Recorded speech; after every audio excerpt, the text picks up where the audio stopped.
You're listening to Procurement 6, the weekly podcast from the team at Art of Procurement that summarizes this week in procurement in just 6 short segments. Hi there, I'm Philip Heidson, and today is Friday, June 23rd, 2023. 6. I spent last week in beautiful Milan, Italy, as a guest of the CPO Summit 2023 conference, where I was invited to kick off the events with a keynote speech titled On a Mission to 10x the Impact of Procurement. And we've also challenged ourselves behind the scenes at AOP to 10x our own impact. To that extent, I actually read a book on the plane over to Milan called 10x is Easier Than 2x, How World-Class Entrepreneurs Achieve More by Doing Less. And I actually wanted to share 2 of the tidbits that I think are relevant in any procurement role from the book that I read on that plane.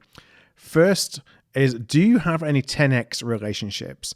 So these are relationships with people that can help you increase your impact exponentially.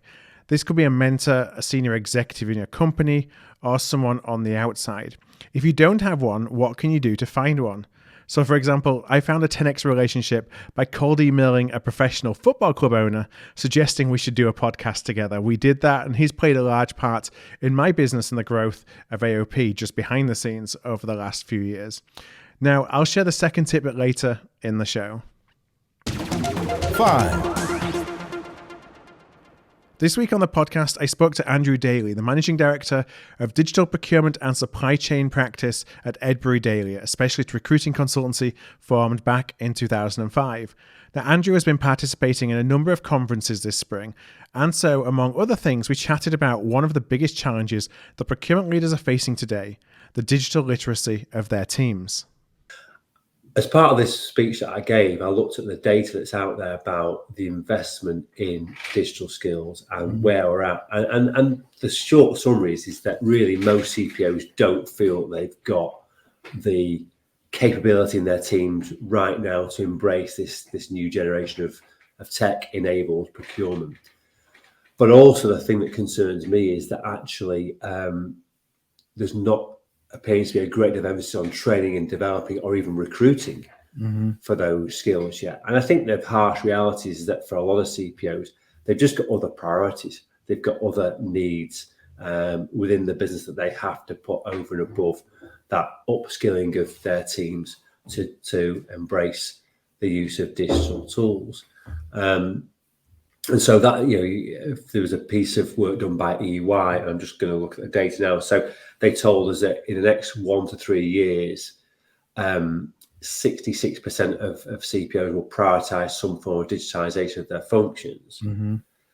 But there's still a very large focus on hiring for traditional skills like stakeholder engagement, core procurement activity, category expertise. I think CPOs in the EY report were asked to pick out their number 1 priority, and 82% picked out one of those 3, and digital was way down the list. Yeah. And then a lot of them have got unspent training budget. 40% had unspent training budget. So there's not that sort of, okay, we've got this new tech tool, let's get everyone or a nucleus of our people trained up and using these tools effectively to embrace the value they can bring, and then create that sort of virtuous circle, if you will, whereby everyone wants to get involved, people want to get better at using the tools, they're all firing off each other, learning together, and basically embracing what spend analytics can do, or sourcing optimization can do, or whatever it is that you choose to spend your software budget on, really. But so in summary, we're not really prioritizing digital skills yet, unfortunately, which is, I think, is a missed opportunity, and I think there is some link there with the problems that a lot of companies are having with adoption.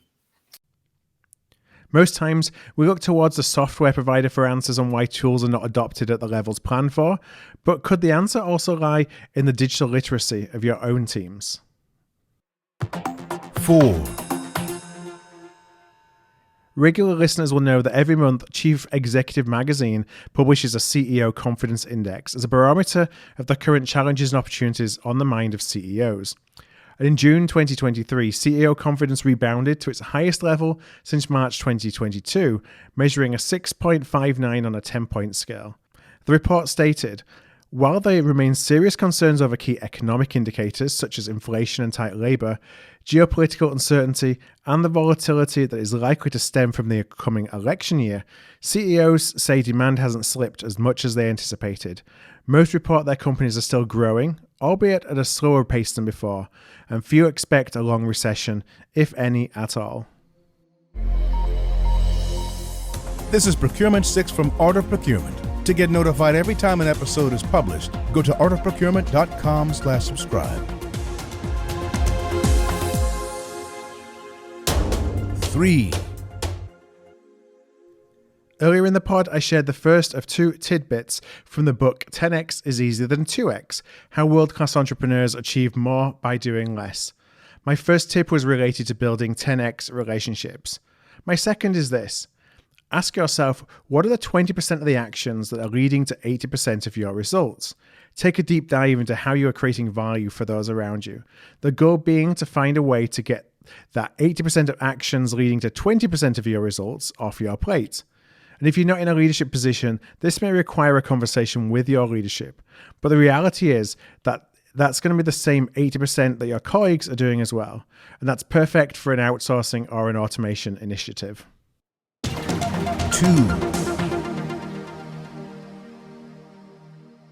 Should we stop talking about the word savings and instead replace it with spend reduction? That's a question posed by Fine-Tune CEO Rich Ham in a recent blog post that I came across. Rich makes the case that the way procurement is incentivized drives how we sign deals. For example, if we only get credited for the first year's savings in a deal, what incentive do we have to negotiate additional reductions in years 2 or 3? And in doing so, do we open the door for suppliers to claw back those offered savings during the life of the contract when our focus has shifted elsewhere? Or do we push for 1-year deals so we can continue to renew the contract, hopefully at a savings, every single year? On the flip side, I actually experienced in my automotive days where we could claim savings every year, we'd sign long-term agreements with 3% cost reductions rather than take a bigger savings in year 1. Meaning that we could demonstrate that there's a year-on-year annual savings, but the net impact was the business paid more over the length of the contract. So isn't it time we had a bigger conversation with the CFO? If you work in a business where savings are the number one metric, about how to measure and incent long-term spend reduction over short-term cost savings. 1. In our next AOP Live webinar on July the 11th, we will welcome Chandal Shorter, a senior consultant of change management at Corcentric, to answer your questions about change management. Chandal has over 14 years of experience leading large-scale transformation projects and is dedicated to helping teams get through the effort together. She will leverage that experience to address real-world challenges in our webinar, such as going beyond service-level efforts around communications and training to ensure that change management efforts and implementations are successful, increasing engagement on the front end of a project, so risks associated with cost, ROI, personnel lost, and skilling requirements are addressed, and understanding the company's past relationship with change, whether it increases or decreases readiness and the level of fatigue that may affect new projects. To register for this webinar or to see all of our upcoming events, just head on over to artofprocurement.com/calendar. Thanks for listening. We'll be back next Friday at 6 a.m. U.S. Eastern Time. If you've enjoyed this pod, help us grow and tell your peers to search for Procurement 6 wherever they get their podcasts.